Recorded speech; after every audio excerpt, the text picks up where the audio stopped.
keenya qabeenya tuurizimii duudhaalee aadaa keenya mul'isuu kaayyoodhaan godhatee waraabbatee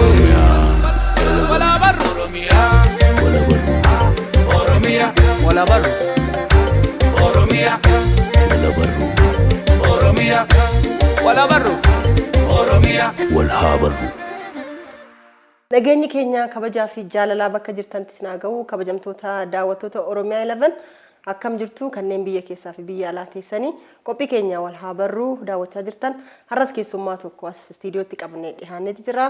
Dr. Ayyala Kabbada Roobaati. Egaa baga nagaan dhufte Dr. Baga nagaan nu eegdanii asittis nu affeertan.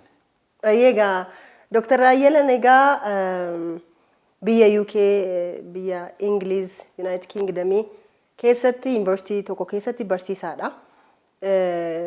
Gujiirraa kaanii biyya UK keessatti barsiisummaatiin lecturer jabaa ta'anii waa'ee literature Afrikaa addunyaa akkasumas biyya keenyaallee barsiisaati jiranii. Dhiyeenya kana immoo waggoottan 4 oliif kitaaba barreessan dubbistootaaf ga'uuf jiru. Kitaaba dhalee jedhus uummataan ga'uuf gara biyyaa dhufuutiin eebbi kitaaba kanaa guyyaa har'aa gaggeeffamee jira jechaadha. Waan baay'ee naasofne ana caalaa immoo Dr. Otoo of dhibsanii gaariidha jedheen yaada. Isin jechuudha immoo si jechuun ati otoo hin jedhee natti tola.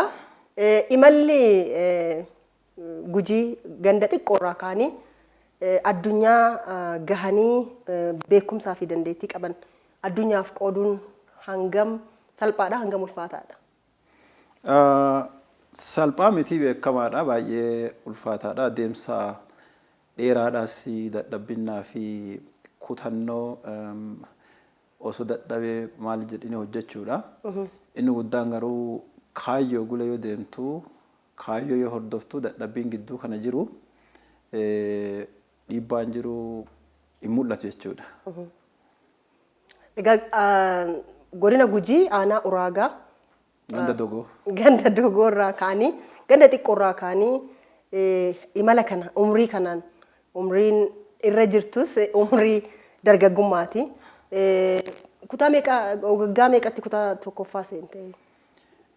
An bara 1986 kutaa tokko gala akka lakkoofsa Itoophiyaatti yoosi naannoo waggaa 67 garuu bara jalqabaa addaan kutee deebi'ee bara 1987 waggaan kee 7 yookiin 8 qabatama exactly hin beeku kutaa waggaa 7 jalqabe jechuudha. Barumsa jechaadha. Mana barumsaa kan Egaa achitti barattee kutaa mana barumsa sadarkaa tokkoffaa barattee mana barumsa sadarkaa lammaffaas aanaadhuma sanatti xumurtee sana booda barumsa sadarkaa olaanaa immoo yeroo jalqabaaf yuunivarsiitii Ambootti kan baratte. Ambootti immoo qabxii olaanaatiin meedaaliyaa warqii argachuutiin xumurtee ciminni sun eessaa dhufe? Ciminni kun barnootaan yeruma kutaa tokko galu iyyuu hubannaa fi xiyyeeffannaa guddaan jalqabee ciminni barnootaa kun waanuma callisee akkana yookiin uumamaan na wajjin dhufee miti uumamin jira namni poteenshaalii wajjin dhalataa.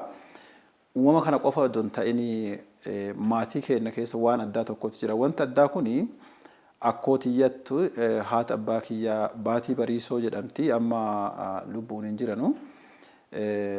Ammayyummaa isiitu gara maatii keenyaa fide. Ammayyummaa keessa kutaa lamaan gurguddaa amantaa fi barnoota isiitu gara maatii keenyaa fide. Isiin ifi homaa hin baranne garuu ilmaan ijoollee 5 qaddu barsiifte. Mana barnootaa galanii abbaan kiyya jalqabaa amma kutaa 6 bara dargii barateera.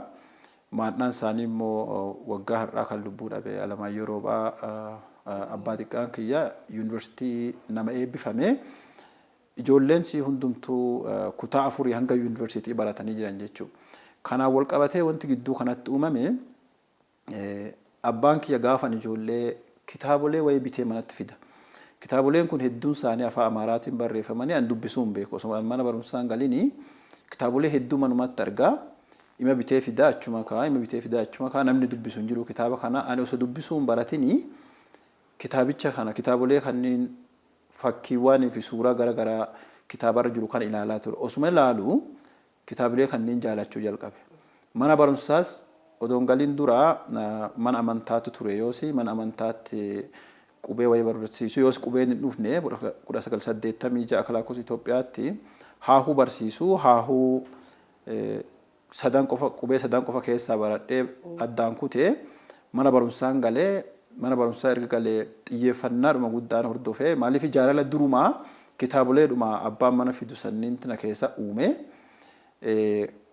mana barumsaa akka galee xiyyeeffannaa itti fufee barnooti natti hin cimne qubee barreessuu gaafuma kutaa lamaa guutumaan guutuutti danda'e. Inni immoo gama kanaan maantu jira dandeettii sanii fi barsiisotatu jira kutaalee Oromiyaa garaagaraa irraa tokko nama Arsii irraa dhufe tokko jira tokko gara Oromiyaa gara Wallaggaa irraa dhufe tokkotu jira. Barsiisota kanniintu galgala qubee barsiisa namoota guguddaa. Ani immoo kan daree barataa oole dhiisee warra guguddaa kana wajjin qubee kana barataa ture gaaf kutaa lama fixuu qubee danda'eera. Kanaafuu gabaabuma gaaffii ati na gaafattee fi dhiibbaa miirri barnootaa kan akkoon fidde sanattu waan kana cimsee deensisee irratti immoo kan ammoo akka jabaatu kan godhee waan lama tokko amantaadha. Warri keenya Pirootestaantiidha kiristaanaa. Amantaa kanaan wal qabatee sosochiitu jira yoos namni faarfata kitaaba wayyicha dubbisaa kana baruu fi kakka'umsatu jira. Kakka'umsi kuni dirqama kitaaba wayyicha yookiin Baayibili kan jennu kana dubbisuu fi kakka'umsa nama keessatti uumaa isa kana dubbisuuf jecha mana barumsaa qofa osoo hin taane bakkuma mana ooletti bakkuma taa'ee ka'e hundatti dubbisuu barachuu fi kakka'umsa guddatu na keessa ture. Inni lammaffaa immoo amala manneen barnootaa yeroo san qaban Oromiyaa keessatti barsiisonni yeroo san dhufanii baay'ee isaanii ciccimoo daree keessatti waan barsiisan beekuu barattoota qabuu beekuu kanaaf jecha wantootuma kanniintu walitti deebi'ee dhumarraa ka'umsa naaf ta'e jechuudha. Barataa cimaa akka taatuuf akkoon kee ka'umsadha. Maatii kee keessatti immoo fakkeenyummaan gaariin turanii fi akkasumas amantiin isin hordoftan maatiin keessan hordoftan sadarkaa kan akka geessus taasisee jira jennee fudhachuu dandeenya jechaadha. Egaa Yuunivarsiitii United Kingdom UK keessatti barreessaa qorataa fi barsiisaa ogbarruu Afrikaa fi addunyaati. Kitaaba immoo dhiyeenya kana nu gumaachite. Muuxannoo waggaa dheeraa qabda waa'ee kee gaafan qoradhu namoota gaafan gaggaafadhu. Yuunivarsiitii Ambootti barattee immoo Yuunivarsiitii Finfinneetti illee barattee deebitee immoo Bulee Horaattis deebitee tajaajilaa turte waggaa dheeraa fi so umrii daa'imummaa fi dargaggummaa ho'aa sana wanti ati qisaasteen jiru jedhee yaada. Egaa ogbarruu afaan Oromoo bira darbamee ogbarruu Afrikaa fi addunyaa biyya United Kingdom biyya guddaa addunyaan guutuun beeku keessatti carraa argattee barsiisaati jirta. Akkamitti ilaalta ogbarruu biyya keenyaa? Akkamitti ilaalta maaliif as turteerta? Waggaa dheeraa booda kitaaba kana nu gumaachaa jirta. Ogbarruun afaan Oromoo sadarkaa maalirra jiru kan jedhu sanas qorannoo garaagaraa ni taasisa jedhee yaada. Akkamitti ilaalte? Qorannoo taasiseera. Qorannoo kanaanis wal qabatee ogbarruudhuma Oromootiin irratti waraqaalee hanga 10 gantu maxxanfamee kun kan baanis jiru kan dhufaa jirus jiru waraqaan doktoreetii kiyyaa PhD jechuudha. Innumtuu ogbarruu Itoophiyaa asoosamoota afaan Oromootii fi asoosamoota afaan Amaaraa wal bira qabee kan dorgomsiis ture. Kanaafuu guddina seenaa fi dhimmoota ogbarruu Oromootiin kan afaan Amaaraallee kan Itoophiyaa akka waliigalaatii fi kan Afrikaa irra dabree kan addunyaallee itti dhiyeenyaan waggoota darban 10 hordofaa ture jechuudha. Gama kanaan yoo ilaallu akkuma dhimmoota biraa irrattis duubatti hafiinsii fi dadhabinni guddaan jiru ogbarruu irrattis dadhabinni guddaa jira. Akkuma Afrikaattuu rakkoo hedduutu jira afaanii wal qabatee afaan kamiin barreessina afaan kamiin barreeffamuun qabu wanti jedhu hanga ammaa rakkina furmaata hin arganne kan afaan Amaaraallee akkasuma garuu wal bira afaan Oromootiin wal bira qabnee yoo ilaallu kan afaan Amaaraatu baay'ee nurraa fagoodha. Fakkeenyaaf nu caalu baay'ee nu caalu. Asoosamni afaan Amaaraa kan maxxanfame bara 19 duwwaa 8tti Kennammoo bara 1991 almost waggaa 100 achiin duuba jechuudha. Kanaafuu garaagarummaan guddaa kana jira gara asoosama afaan Oromooti yoo dhufnu rakkoon guddaan jiru ogbarruu Oromoo uumamuu isaatiif akka dhaabbataatti qindaa'ee osoo hin taane uumamni ogbarruu Oromoo ogbarruu afaan Oromoo kutannoo namoota dhuunfaati. Onesmoos Nasiib irraa jalqabee hanga Sheek Bakirii Saphaloo itti fufee amma namoota dhaloota keenya keessaa nama akka Dhaabaa Wayyeessaa, Isaayyaas Hordofaa, Gaaddisaa Birruu namoonni kuni dhaabbata isaan deeggaree namni isaan bira dhaabbatee osoo hin ta'in kakka'umsa isaaniitiin quuqama uummatichaaf qabanuun ogbarruun barbaachisaadha. Uummanni tokko akka uummataatti akka sabaatti eenyummaa isaa qabatee mul'ifamuu fi ogbarruun hundee qabaatuu qaba jedhanii akkana dhufan. Yeroo dhufanuu namoonni kunniin bakkuma jiranirraa waanuma beekanirraa saba keenyaaf haa gumaachinu jedhaniiti malee qorannoo irratti waan hundaa'e comprehensively bifa qindaa'aa ta'een waan hojjetamanii fi rakkoo guddatu jira. Fakkeenyaaf afaan barreeffamaatu iyyuu afaan hin waltofne namni kan barreessu looguma ollaa isaatiitti akkuma si dubbatu barreessuu jalqabaa. Wanni kun immoo even seenaan dhiyaatu iyyuu fakkeenyaaf seenumti ogbarruu amma afaan Oromoo kana barsiisuu fi qorachuu irrattis rakkoon guddaan jiru. Walitti qindaa'ee jiru. Fakkeenyaaf yoo Survey of Oromo Literature koorsii jedhamu tokkotu ture. Isa kana yoo laallu Karrayyuun keessan jiru, ogbarruun gara Booranaa kanatti jiru, kan gara Gujiin jiru, Walloon jiru. Maaliif qoratamee afoollumtu jechuudha. Afoollumtu bifa qindaa'aa fi bifa qulqullina eeggate qoratamee hin jiru. Ammas baay'ee gaduma jalqabumarra jirra jedha. Egaa barreessitoota Oromoo keessatti beekaman asirratti illee gaazexeessaa fi barreessaa Dhaabaa Wayyeessaa kitaaba kanarratti yaada kenneeti jira. Akka fakkeenyaatti immoo warreen sii ta'an otoo afgaaffii kanan jalqabin warra naa ta'an jettee yaadan akka Gaaddisaa Birruu, Kuusaa Gadoo kitaabota isaa fi kanneen biroos akkasumas Isaayyaas Hordofaa fakkeenyummaa gaariitiin kaasaa turte eenyu kan jedhu sana isaan akkamitti ibsita dhaloota amma jiruu fi dhaloota bara sana jiran wajjin wal bira qabdee ilaaltu akka qorataattis akka barsiisaattis akka nama muuxannoo addunyaa qabuttis. Dhugaadha dura barreessitoota sanii fi barattoota yookiin dubbistoota kan akka wal barru kan godhe barsiisota afaan Oromooti. Ana amma gara ogbarruu Oromoo kana namni na fide barsiisaa kutaa 9 afaan Oromoo na barsiise barsiisaa Haajii jedhanii nama dhalootaan gara Oromoo Arsiiti. Isatu asoosama Godaannisa jedhamu daree nuti barannu keessatti sammuudhaan dhufee kitaaba jalqaba amma dhumaa nutti dubbataa ture. Achi gula maqaa kitaabotaatii fi namoota isaan barreessanis baruu dhufee erga immoo aduu asoosama Oromoo hin barinii andura akka asoosamaatti kan dhaga'e asoosama afaan Ingilishii kan barreessaan biyya Nigeria Chinua Achebe jedhamu gaafa kutaa 5 baradhu kitaaba Things Fall Apart jedhu Chinua Achebe barreesse jedhame kitaabicha gaafasuma jalqabee jaalala addaana keessatti uume.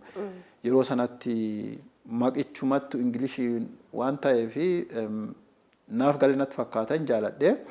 Yuunivarsiitii yeroo garuu ogbarruu miti kan galee ogbarruu anaaf amma yeroo akkuma dhaga'uu jalqabeeni jaalataatuma dhufe jechuudha. Maaliif jaalalli sun wanti uumamee fi ogbarruun beekumsa dhala namaa argannoo dhala namaa keessaa baay'ee guddaa fi isa olaanaadha. Addunyaa kana nu amma agarru kana kan dhiibbaatti uumanii sadarkaa filmiitti ol guddate achirraa afoolarraa gara filmii gara dijitaalii waan argannu kana siniimaa waan gargaraatti guddate waan ta'eef namatti tolaa nama harkisaa cimaadhas hubannaadhaafis akka salphatti waan hubatamuu miti. Kana gulaa ani warra kanaa wal bare yuunivarsiitii yeroo galu kitaabolee afaan Oromoo irratti barreeffaman kana barbaadee dubbisuu jalqabe. Namni dubbisnaan jedhee osoo hin ta'in erga gaafa kutaa 9 barsiisichi miira isaanu keessatti uume ani hordoffiidhuma deeme yeroo dubbisu amma afaan Ingilishii illee ni dubbisaa, afaan Amaaraa illee ni dubbisaa, kan afaan Oromoo illee dubbisaa. Keessattuu barreessitoonni Oromoo 3 Dhaabaa Wayyeessaa, Isaayyaas Hordofaa, Gaaddisaa Birruu warra 90mootaa fi achiin dura maxxansanii kitaabolee isaanii kun dur seenaadhuma isaaniitii fi akkaatuma isaan dhiyeessanuutti natti tola ture. Garuu eega ogbarruu sadarkaa PhD baradhe irra deebi'ee ilaalee kan Gaaddisaa Birruu godaanisa maqaan isaa Kuusaa Gadoo irratti waraqaa maxxanseera Journal of Oromo Studies kan jedhu irratti kan Isaayyaas Hordofaa yoom laata asoosama jedhuu fi kan Dhaabaa Wayyeessaa Gurraacha Abbayyaa kan jedhu irratti waraqaan PhD kiyya isaan lamaan irratti saayinsiidhuma ogbarruu irra taa'eeyyuu xiinxala cimaadhaan yoo gadi qabee ilaalu kitaabileen kunniin dhugumaa the canon of Oromo literature or the Oromo classics ta'uu danda'an. Maaliif caasaa yoo laalte, qulqullina afaanii yoo laalte, tekniikiidhuma ogbarruusaa yoo laaltu jabeessite yoo gadi qabdeeyyuu ofirraa si qabatuu danda'u jechuudha. Kanaafuu namoonni kuni dhoksaan guddaa achi keessa jiru. Nama dhaloota ammaatii wal bira qabee yaadni kaasuu barbaadu. Warra kanneen sadanuun qaamaan beekaa dubbiseeras Gaaddisaan gaafa lubbuudhaan ture gaaf PhD hojjedhu qaamaan gaaffiif deebii wajjin taasiseera. Obbo Isaayyaas mana isaanii dhaqee dubbisee kitaabolee isaanis kan qaban hedduu isaanis soft copy'dhaanis naaf kennanii jiru. Bira taa'ee akkamitti jalqabanii yoo gaafadhu muuxannoon dubbisuu isaanii hanga nuti yaadnu oli. Keessattuu amma Gaaddisaa Birruu jalqaba kan maxxanse isaa ogbarruu afaan Amaaraa moo Ingilishii barataa ture Yuunivarsiitii Addis Ababaatti. Achirraa ka'ee anis kan uummata kiyyaa kalaquu qaba. Asoosama saba kiyyaaf barreessuu qaba jedhee Kuusaa Gadoo barreesse. Obbo Isaayyaas Hordofaallee dhiyeenya jalqabaa gaazexeessaa turanii barsiisaa turanii achirraa gaazexeessaa ta'anii itti dhiyaatanii seenaa ilaalaa turan. Seenaa yoo ilaalanuu seenaa biyya Itoophiyaa kana keessaa kan Oromoo hin jiru kan jirus bifa sirrii fi akka dhiyaatuu qabutti dhiyaanne. Achirratti amma kitaaba yoom laata jedhu barreessuuf kan kakkane seenaadha. Asoosama seenaa himuu bifa kanaan hin dubbisanii qabu arganii achiin duuba barreessitu dhufanii dhaloota amma nuti keenya kana harka hedduu muuxannoof dubbisuun caala. Nama obbo Dhaabaa Wayyeessaa yeroo kitaaba kana barreessu bilbilaan dubbisaa ture wal qunnamaa turre achirratti ammaayyuu biyya ormaa ta'anii akkaataa isaan ittiin afaan akkaataa ittiin barreeffamuu qabu qulqullinni kitaabicha akkamitti akka eeggatuu qabu hubannaa isaan qabanu maal agarsiisaa namni kun hanga ammaa gadi qabee sirriitti dubbisaa jiraachuu isaaniiti akkanatti himanitti gara fuulduraa hojii amma harkaa hojjetan dhiisanii ogbarruu irratti xiyyeeffachuu akka barbaadanus natti himanii jiru. Kanaafuu wal dorgomsiisuu irratti iyyuu ni ulfaata. Sana kan uume immoo muuxannoo fi kutannoo dubbisuu isaati. Ogbarruu innumtuu jecha gabaabaa yoo ibsine dubbisuu keessa waan jiru dubbisuu irraa barreessuun dhufa. Isaan cimsanii waan dubbisanuuf baay'ees waan dubbisanuu fi sadarkaa isaanii sanitti hojjechuu yoo barbaachise akkasitti dubbisuudha waan jedhu. Mee akka barsiisaa tokkotti si gaafachuu fi barreessuudha moo dubbisuutu ulfaata? Amma skills waan jedhamu jira. Skillsiin kun dandeettiiwwan afaanii afurii barreessuun jira, dubbisuun jira, dubbachuun jira, caqasuun jira. Kanatu ulfaataa, kanatu cimaa jechuun hin danda'amu. Wantichi dandeettii garagaraati. Garuu barreessuun dura dubbisuutu dursuu qaba. Cibinnis sadarkaa qaba. Dadhabinnis laafin isaa sadarkaa qaba. Garuu dubbisuutu dursa. Yoo dubbisan malee barreessuun hin danda'amu. In barreessanii garuu wanti barreeffamu sun ciminna hin qabaatu. Callisanii namni muuxannoo guyyaa guyyaan mudatama barreeffama deebisuu dandeenya. Abjuu halkan argate barreeffama deebisuu dandeenya. Barreeffamni suni maaltu asiin dura ture? Hawaasa keessa maaltu jira? Itti yaaddee yoo dubbiste yookiin qorattee yookiin afaan yookiin dhageettee waan hundee sii yoo walitti hin qabatini barreeffamni sun humna hin qabaatu haala qabatamaa walitti hin galu barreeffamni isaan dura ture. Amma dogoggorri hedduun barreeffama biyya keenyaatiin wal qabatee kan uumamu namoonni hedduun waan duraan barreeffamee fi dubbisee beekamtii kennuuf hin fedhu. Yoo arges yookiin dhiisee kan isaa akka haaraatti akka waan lafa hin jirreetti dhiyeessa. Garuu wanni lafa hin jirre jedhanii dhiyeessan hin jiru. Muuxannoo dhala namaatiin wal qabatee jechuudha. Dogoggorri guddaan achirraa dhufa. Kan ture dubbisanii qaawwa isaa barbaadanii qaawwa san cufuu irratti yookiin isa caal barreeffama qulqullinaa fi cimina isa caal fiduu fi kan dura ture qulqulleessanii beekanii beekantii kennuufitu dursaa beekantii erga kennaniin duuba immoo ciminaa fi laafina isaa baasutti dhufaa ciminaa fi laafina isaa baastee yoo irra barreessite namni achi as qabee dubbisaa dhufe itti gammadaa namni kun maal dabalee maal gumaacha jedhee itti deema jechuudha. Egaa jalqaba irrattis nu kaasetti jirta waraqaalee qorannoo hedduus maxxansitee kan dubbisootaan geesses jira kan hin gahinis baay'een akka jiruu fi amma dhiheenya kana immoo dhalee kitaaba jedhu kana dubbistootaan har'a gaheeti jira. Baay'ee qulqullinni isaas akkaataan itti kavariin diizaayiniiti ta'es yaada addaati jedhee yaada. Silaa litireechariin yookiin ogbarruun namoota akka keessanii qoratan baratan keessa beekan otoo ta'ee caalaatti wanni keenyas guddisuu danda'a yaada jedhuun qaba.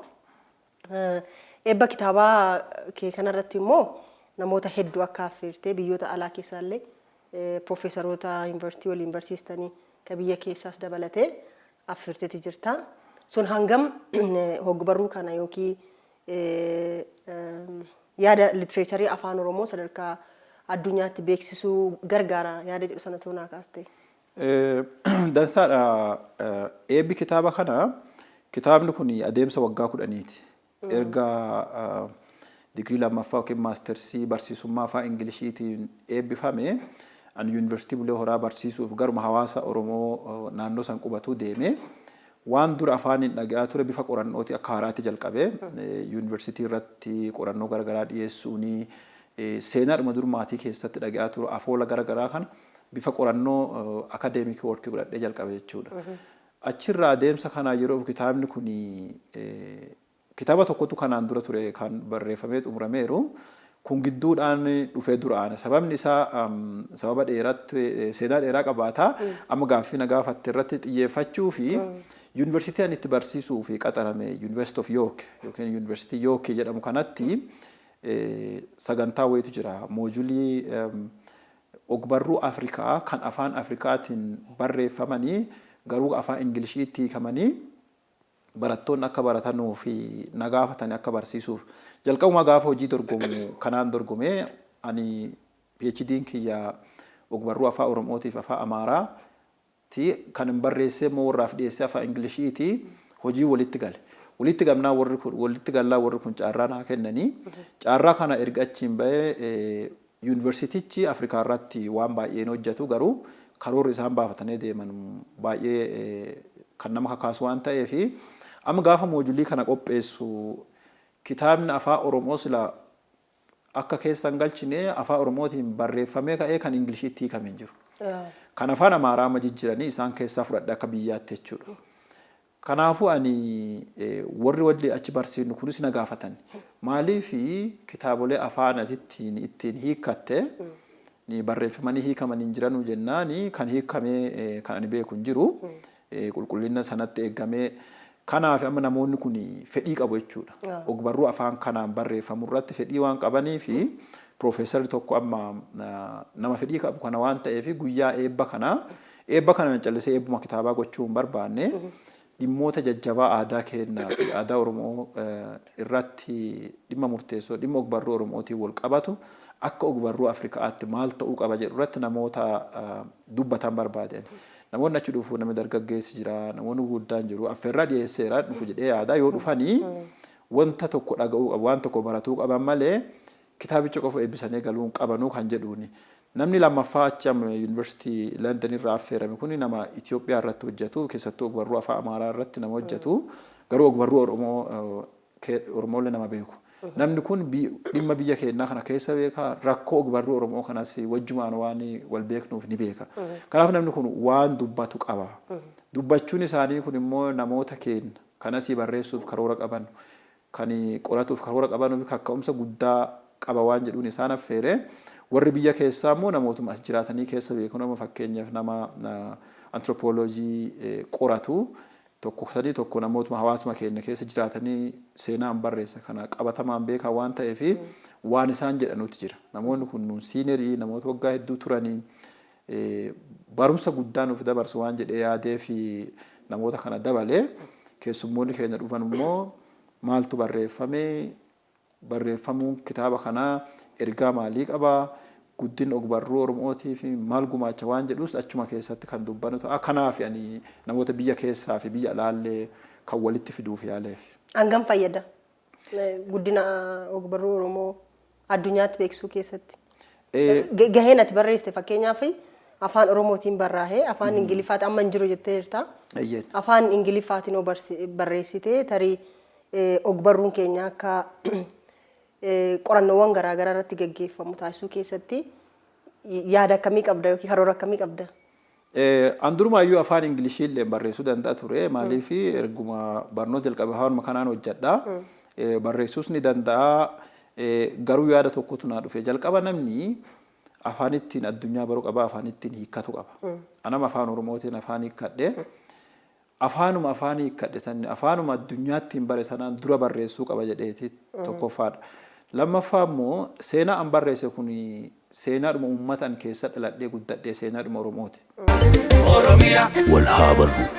Hayyee kabajamtoota keenya kan daawwachaa jirtan egaa Oromiyaa 11 Oromiyaa 11 immoo karaa televezyiinii karaa YouTube fi karaa Facebook warreen daawwachaa jirtan keessummaan keenya har'aa barsiisaa fi qorataa ogbarruu Afrikaa fi addunyaati.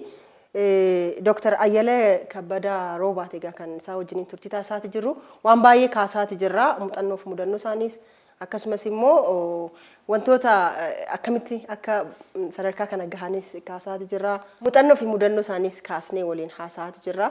Egaa kitaaba dhalee jedhu kana kitaaba asoosamaati. Kitaabni asoosamaa immoo tokko yeroo baay'ee asoosamni kalaqa sammuu irraa dhufaadha jedhu namoonni.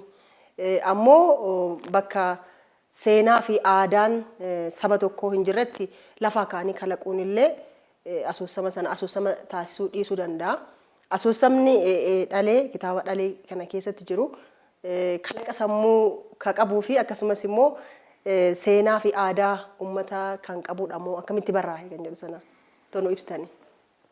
Hayyee jechuun asoosama jedhu kuni akkaataa hubannaa isaa biyya keenya keessatti rakkoon qabu jira yeroo duraarraa jalqabee waan kanan argaa keessattuu namoonni afaan Amaaraa beekanu yelibboolleedha.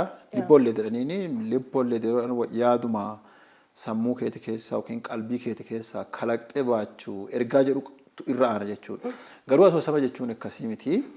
Asoosamni inni nu argannoo ammayyummaan fidde keessa isa tokko naannoo jaarraa 17ffaa fi 18ffaa kana keessa barreeffama jalqabame.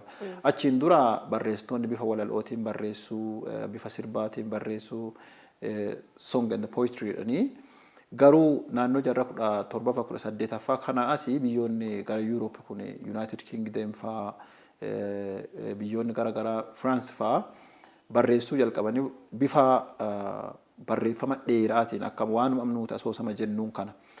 Maaliif barreessanii jiruuf jireenya uummataatu jijjiiramaa dhufe amma yeroo asoosamaan barreessinu seenaa tokko qofaan dubbisnu. Nam fakkiiwwan hedduutu achi keessa jira, seenaa hedduutu achi keessa jira, waldhabbii garaagaraatu jira. Barreeffamichi jechuunti damee dhunti ogbarruu ka asoosama jedhu kun wanti kalaqamee fi walxaxiinsa jireenya dhala namaa keessa jiru. Human life complexity waan jedhu kana ibsuuf itti yaadamee dhufe.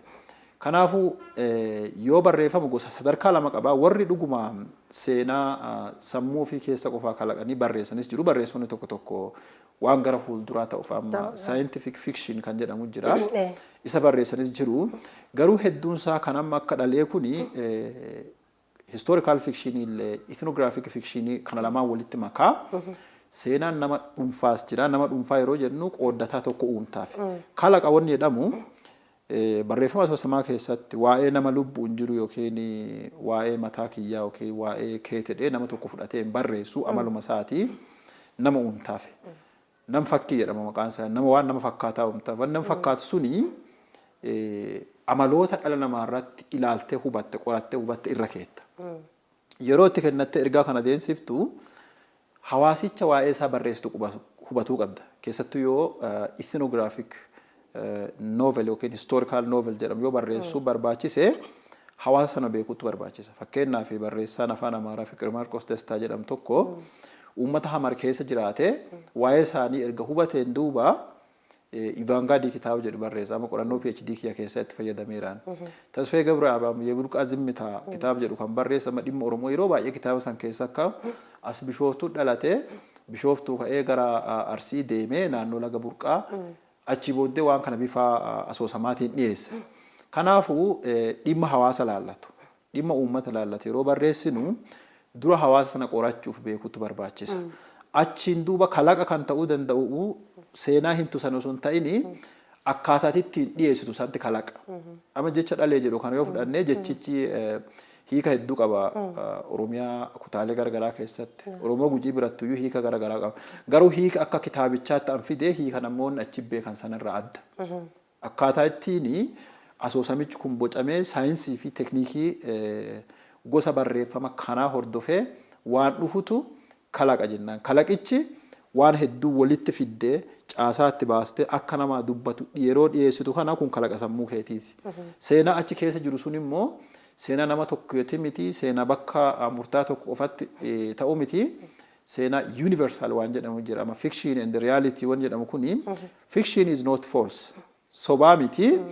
Wantichi garuu akka ati lafarratti taatee guyyaan ta'u kanatti ni miti. Akka ittiin bakka tokkorra dabree bakka biraattis hojiirra akka oolutti ilaalamee barreeffama dhiyaatu jechuudha. Kanaafuu ani as keessatti wanti kalaquu danda'u seenicha bifa kanaan afoola hedduu weedduuwwan faarfannaa oduu durii sirboota ammayyaa sooshaal miidiyaa yookiin miidiyaa hawaasaa jechuudha. Kan garaagaraa kana walitti fiduu isaattu kalaqa taasisa malee dhimmicha as keessa akka dhimma hawaasa kan inni keessa jiru kan gara duraas jiraatu danda'u kan jiraatellee kan amma jiraatullee jechuudha.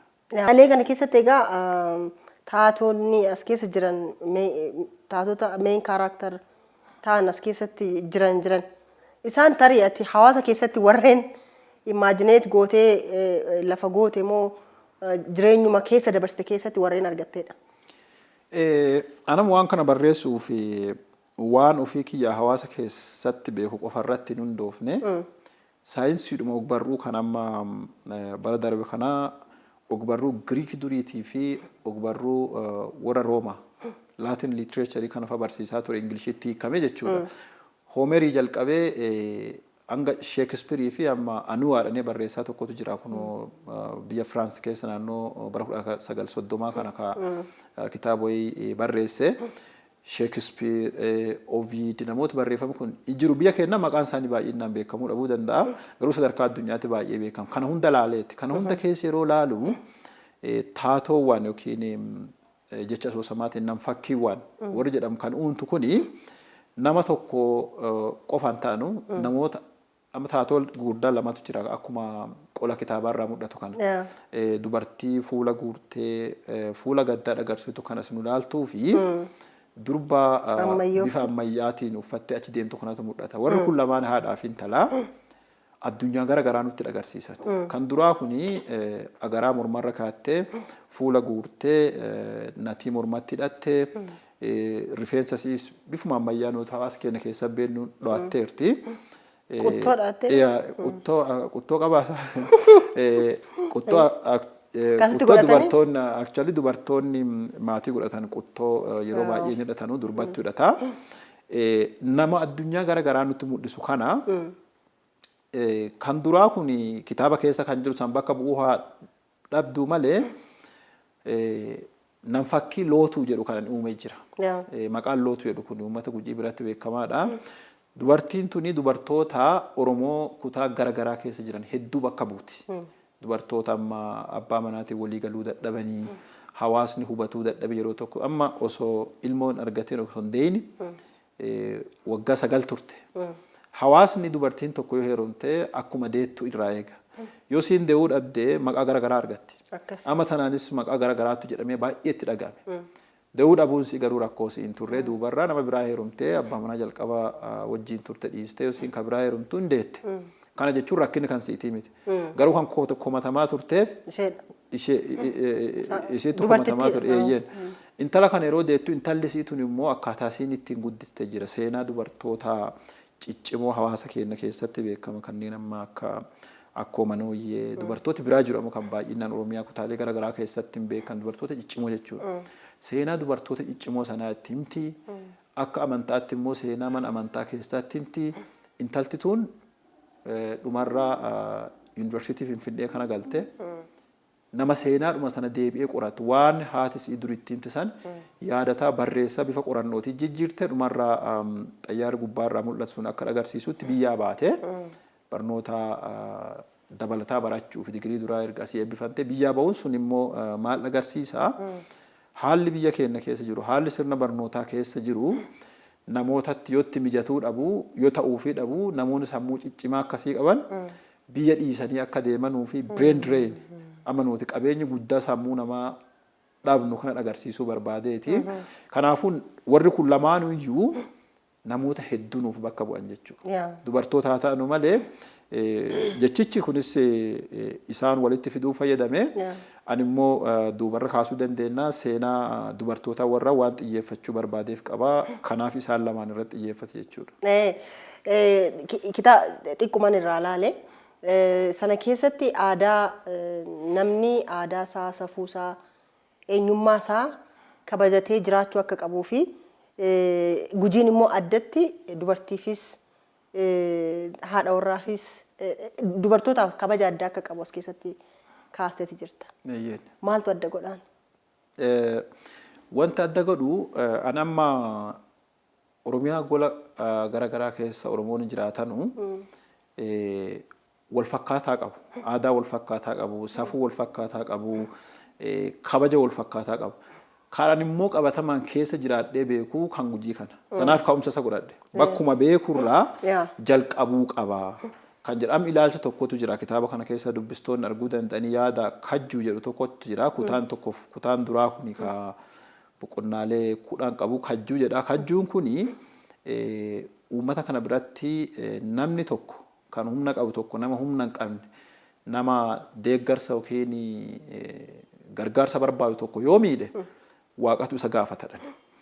As keessan seenaan fudhadhee dubartii lootuu jedhan san abbaan manaas karaa seeran taaneen bifa safuu cabsuun isii miidhee isii rukutee balaa garaagaraa irraan ga'ee hawaasichis adabeera namticha kan amma fira baasuu yaadirime jedhamu tokkotu jira. Fira kana kan baattu yoo abbaa warraa haadha warraa isaa seera ala yakkee miidhaa irraan ga'ee abbaan isaa yookiin warri isaa firatti baasee rukutamaa horiin irraa qalamaa bifa aadaatiin adabama. Namtichi kun garuu sanarras darbee itti fufe. Itti fufnaani kajjuun dubartii tanaa qabde. Rabbitu siif dhaabbate jechuudha. Akka cubbuuti jechichi jechuudha. Kajjuun kun akka cubbuuti. Garuu cubbuu ta'ee amma cubbuun hundi deebiin argatu. Kajjuu wanni cubbuu irraa adda godhu. Sanaa ol xiqqoon jabaata. Wanti adda godhu rakkina uumtee fi yeroodhuma gabaabaa yookiin battalumatti balaan argachuu danda'a.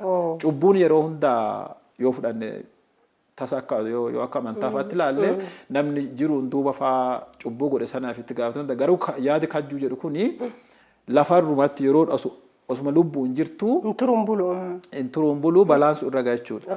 Namichi kuni seenaa walxaxaa hedduu qaba. Dura haadha warraa isaa osoo hin ta'in abbaadhuma isaatii kabajan qabu. Abbaan isaatuu salaaleera kajjuu abbaa isaallee qaba. Kan dubartii biraallee qaba. Dhumarra haadha manaa isaa tana kajjuu isa waan qabattee fi bakka baay'eetti dhimma wayiitii fagaatee deemee achitti fardi isaa caccabsee du'aaf jiruu gidduu jira namni kun. Akka aadaa uummata Oromoo Gujiitti immoo uummanni keenya akka aadaa isaatti akka amantaa tradishinii isaatti jireenya du'aan duubaatti hin amanu. Uummanni kan dubbatu waan du'aan asii qofa amma akaakoo kiyyarraa akka dhaga'aa ture. Fakkeenyaaf namni waan dansaa yoo godhe du'a dansaa du'aa jedhama. Waan hamtuu yoo godhe du'a hamtuu du'aadhaan. Du'a sanatu hamaaf dansaa qaba malee waan du'aan duuba sitti ta'u uummanni dhimma isaan qabu waan isaan dubbatu. Kanaafuu waa'ee du'aan duubaa kana baay'ee irratti ittiin xiinxaalanu dhimma haajaas itti godhatanii hin dubbatan jechuudha. Achuma asitti namichi kun amma harka cabee miila cabee haati isaan duutee kan gama isaa qabattee dubartittii sana miidhaa turte wanni agarsiisu safuu hawaasaa kabaja kan qabuuf kabaja kennuu dhabuun addunyaa kanarratti gatii inni nama kaffalchiisuu fi balaasa hordofee dhufu akka uummanni waggaadhaa 100 yookiin 200 dura amanaa turetti akka dhageetti dhiyeessan. Baay'ee bareeda. Kitaaba kana immoo baay'ee irraa xiqqoo nutti himteeti jirta seenaa isaa. Namoonni immoo bitatanii dubbisuu barbaadan jiraachuu danda'u. Eessa argatuun? Ammaa fi kitaabicha ani bakki itti maxxanse Central Printing Press mana maxxansaa Central jedhamutti achi kaanee guyyaa eebbaa namootaaf achumatti gurgurraa. Eebba isaa immoo yuunivarsiitii duraan barsiisaa ture yuunivarsiitii Bulee Horaalleetti geessee achittis waraqaa qorannoo waan dhiyeessuu fi namoonni achittis dhufanii bituu danda'u. Kitaabichuma kanaan wal qabatee ammas godina Gujii irratti sagantaa qopheessinee irraa gara kana achitti argatuu danda'u. Garuu amma eebba kanaan duuba kitaabi kun eessatti argamuu danda'a? Manneen kitaabaa kan kitaaba dhiyeessan jiru Finfinnee keessa. Garuu rakkoon guddaan amma nama mudataa jiru. Namni kitaaba namarraa fuudhee qarshii namaa kaffalee kitaaba uummata dhiyeessaa hin jiru. Ani immoo kitaabolee baay'ee maxxansee akka nama dhuunfaatti bakki ka'ee lafa kaa'u hin jiru kun amma rakkoo guddaa ta'e. Koree dhimma kanaatiif dhaabattee hundeeffamtee fi namoota muuxannoo kitaabicharra qaban wal qabatee akkamitti akka argamu eessatti akka argamu mari'annee kan kallattii qabsiisnuu fi karaa keessanis kan himnu ta'a malee ammatti akkaataan ittiin raabsamee mana maxxansaa sanaan alatti uummata bira ittiin gahu wanti qophaa'e hin jiru. Innumtu yaadichumtu haalumti isaatu rakkisutti jira. Yoo tasa amma kan inni gaafanna jedhee kan yaadu namoota warreen kitaaba raabsan kana. Gatii agamiitiin akka nurraa fudhatuu danda'anuu fi kitaaba meeqa fudhatanii akka isaan dhiyeessuu danda'an isaan gaafanna ta'a. Yaada ammaa sammuu kee keessa jiru kana namoota mari'adhee akkaataan ittiin deemu garuu irratti hojjechuu dandeenya jechuudha. Hayyee karaa sooshaal miidiyaatiinis isaan biraan ga'uu dandeenya. Dooktar waa tokko si gaafachuuf egaa akka maatii horatteerta maalirra jira sanallee warreen dhagahuu fedhan baay'eetu jira tarii. Maatii horadheeraanii maatii kan horadhe akkuma yuunivarsiitii maastersii digirii lammaffaa eebbifamee yuunivarsiitii hojjechuu jalqabeen maatii horadhe. Haati warraa keessa barsiistuu turte yoosi kolleejjii barataa turte dippiloomaan eebbifamtee ergasii digirii jalqabaas afaan Oromooti eebbifamtee. Ogbarruudhuma Oromoo kana barattee waraqaan qorannoo gurraacha Abbaayyaarra ture. Kitaaba kana keessatti seenaa barreeffame irratti yaada ciccimaa kennuun qabatamaan beeti jalqabumaa jalqabee manuma taa'ee barreessaa walumaan laallaa yaada jajjabaa kennaa turte. Seenaa ani hin beekneyyuu kan geeddaruu qabu irratti harkisii baay'ee guddaadha. Maqaan isii barsiistuu Alamituu Denoo jedhamti. Ijoollee Gooroo Doolaati. Nuti Bulee Horaatti wal barree yuunivarsiitiis kolleejjii garaagaraas barsiisaa ture garuu achitti wal barree ijoollees lama qabaa ijoollee ciccimoo baay'ee na caalan jedhee yaadu. Gama kanaanis milkaa'ina guddatu jira waaqayyootu na gargaare. Gama barnootaatiinis gama kanaanis isaanis amma anuma wajjin biyya alaa jiraatu. Milkaa'ina kanaaf egaa gaheen haadha warraa keessa baay'ee guddaadha jedhee yaada. Maaliif manni nagaa qabu wanuma nagaa hojjeta biyyaafis bu'aa buusaa ofiifis waan gaarii hojjeta jedhee waan hin yaaduufi. Egaa wanti nuti hin kaasne jiraate dhaamsi waliigalaa qabdu jiraate dooktar siif hin carraa kennamu. Dhaamsi waliigalaa kan kaasu nuti waan baay'ee tuqneerra adeemsa barnootaa kanaan wal qabatee anamma kutaa gadii kutaa 1-8 mana barumsa Doogoo Ollaadhuma keenyatti baree. Achi barnoota sadarkaa lammaffaa mana barumsaa Booree aanaa Booreetti baradhee digirii duraa yuunivarsiitii Ambooti digirii lammaffaa yuunivarsiitii Addis Ababaa yookiin Finfinnee PhD yuunivarsiitii Londoniiti poostdookii achumatti amma barsiisummaan kan jiru yuunivarsiitii Yookiiti. Adeemsi kun adeemsa dheeraadha. Adeemsa nama ifachiisu. Karaan kun yoo duubatti deebi'ee ilaalu anumaafuu karaa baay'ee dadhabsiisa akkanumiin keessa dhufe amma ganna darbee naannoo Booree qorannoo wayitiif daataa waliin qabachuuf yeroo deemu lafa dur miilaan deemu mootoraan yeroo deemee ilaalu akkuma danda'ee deeme jedha. Amma dandeettii isaan kan fide maali ani gaafuma kutaa 5 baradhu jireenyi kiyya barnootaan akka itti fufu of amansiisee gaaf tokko barsiisaa maal ta'uu barbaaddan jedhee na gaafamna ani barsiisaa ta'uu barbaada jedhee. Sababni ani akkas jedhee fi yeroo sana naannoo san keessaa namni jireenya gaarii itti mijatee jiraata akka ilaalcha kiyyaatti barsiisota. Ammayyummaan kunis irraa mul'ata. hawaasa naannoo caalaa barsiisonni hubannaa qabu jireenya fooyya'aa jiraatu yeroo sana. Kanaafuu ani aksesii yookiin jireenya dhala namaa kana bifa addaatiin jiraatu kan biraan agarree carraan immoo achiitti hanga ammaa naannoo haati ta'e jiraatu amma haati ta'e bilbilaan argachuu fi barbaacha hedduudhaan hanga ammaa asfaaltiin hin jiru ibsaan hin jiru neetworkiin hin jiru ibsaan kan jirus baay'ee amma hangasitti dhiyaatee hanga maatiin akka argatutti hin jiru lafti kun lafa akka salphatti keessaa baanuu miti achii ka'anii fagaatanii deemuun kun kutannoo fi waan beektaa ijjannoo cimaa kan nama gaafatu. Carroomus ni gaafata. Carroomuudhuma carraan garuu hangaafas natti mul'ate achi bahee socho'uu fi barnoota qofa carraan biraan jiru. Waan biraa sun hojjedhannee wanni hojjetamu iyyuu hin jiru. Amma fakkeenyaaf sooma kophee qulqulleessadhe yoosii namni baay'een warqiin shaakkisoo sitti mul'anne warqiin gujiis. Warqiin gujii kun maal seeta rakkinni guddaan iddoo san jiru nurraa fagoodha. Maatii biraa kaatee deemuu fi yookiin eeyyaa maatii argachuu qabda yookiin baddee deemuu qabda.